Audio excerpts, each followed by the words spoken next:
Bien, bonjour et bienvenue à Open World Forum, édition 2014.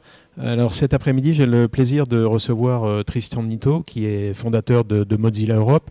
Tristan Nitto, bonjour. Bonjour. Alors, tout le monde connaît Mozilla, tout le monde connaît et utilise Firefox, plus ou moins. Mais il se trouve que dans les 4 piliers du Nexus of Force du Gartner, il y a le mobile, qui est un domaine en pleine explosion. Est-ce que Mozilla est présent sur ce domaine du mobile ou est-ce qu'il en est absent? Ah non, bien sûr, on est bien sûr très préoccupé par tout ce qui est mobile. On a commencé dans un premier temps à proposer Firefox pour Android, donc une version de notre navigateur pour Android, mais ça suffit pas. Il faut aller plus loin. Et donc on a fait un système d'exploitation libre pour mobile qui s'appelle Firefox OS, qui a une grande particularité, c'est que c'est la technologie de Mozilla, c'est-à-dire une technologie web.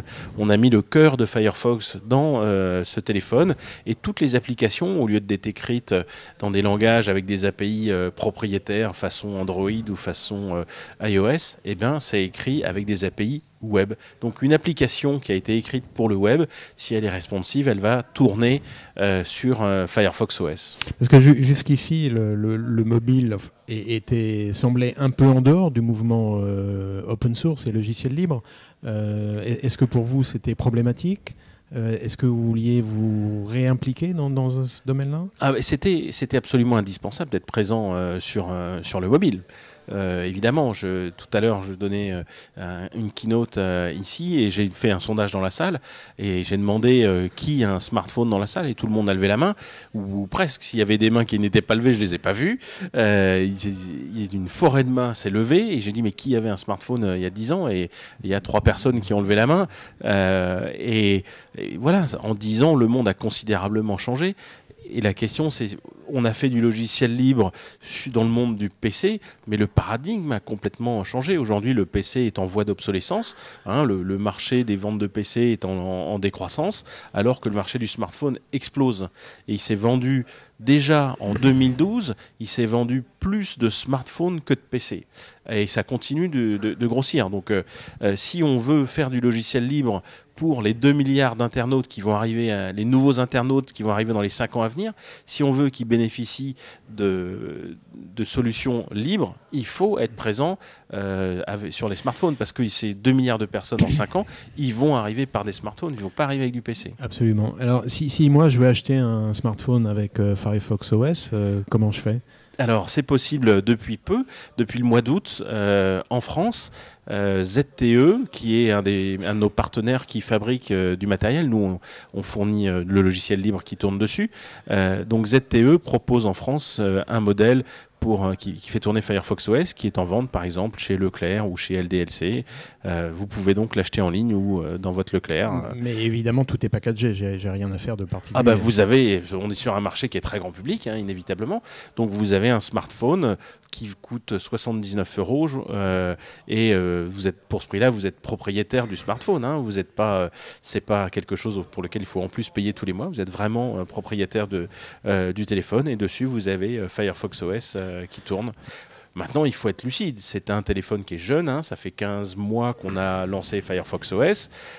Donc, il y a encore des fonctionnalités qu'on peut lui donner. Et du coup, il est destiné pour les gens pour qui c'est le premier smartphone. C'est-à-dire des gens qui viennent du feature phone, du téléphone pas smart, et pour qui c'est le premier smartphone et qui vont se réjouir d'avoir un écran tactile, des applications qu'ils peuvent installer, une marketplace, etc., comme ses concurrents, sauf que le système d'exploitation est basé sur les technologies HTML5, ce qui ne vont même pas réaliser pour la plupart d'entre eux, et aussi c'est un logiciel libre. Très bien. Alors, le mobile, c'est une chose, mais ça ne doit pas pour autant nous faire oublier que le web sur le PC existe toujours. Donc, des utilisateurs de Firefox, il y en a partout. Des versions nouvelles apparaissent tout le temps.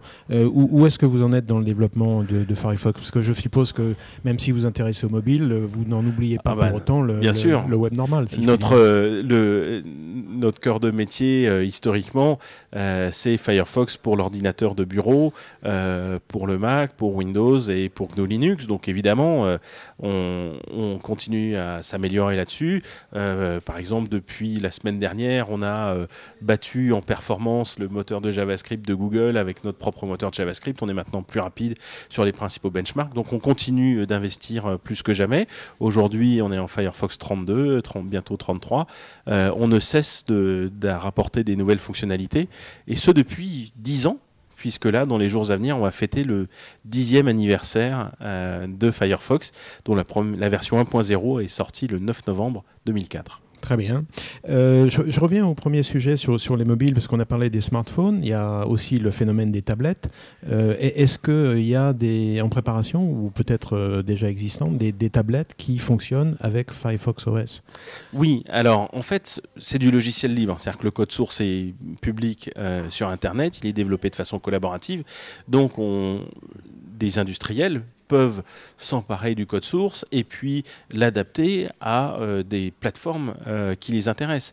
Donc certains ont déjà fait des Smart TV sur la base de Firefox OS, d'autres travaillent sur des tablettes.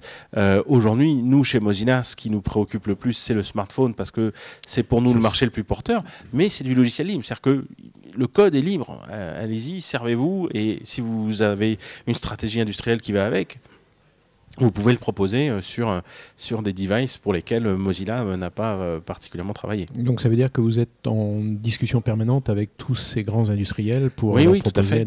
Évidemment, on a des partenariats, ils contribuent au code source aussi, et on a des partenaires comme Telefonica ou Deutsche Telekom qui eux aussi proposant des combinés téléphoniques sous Firefox OS, sont intéressés pour améliorer le téléphone, et donc ils vont collaborer. Donc la collaboration industrielle, c'est avec des bénévoles, mais pas forcément avec des bénévoles, ça peut être aussi des très gros industriels ou des gros opérateurs, elle se fait au-delà des frontières de l'entreprise parce que c'est du logiciel libre. Très bien. Écoutez, Mozilla va avoir 10 ans. Bon anniversaire Mozilla. Et puis, merci Tristan Nitto. Je vous en prie. Merci.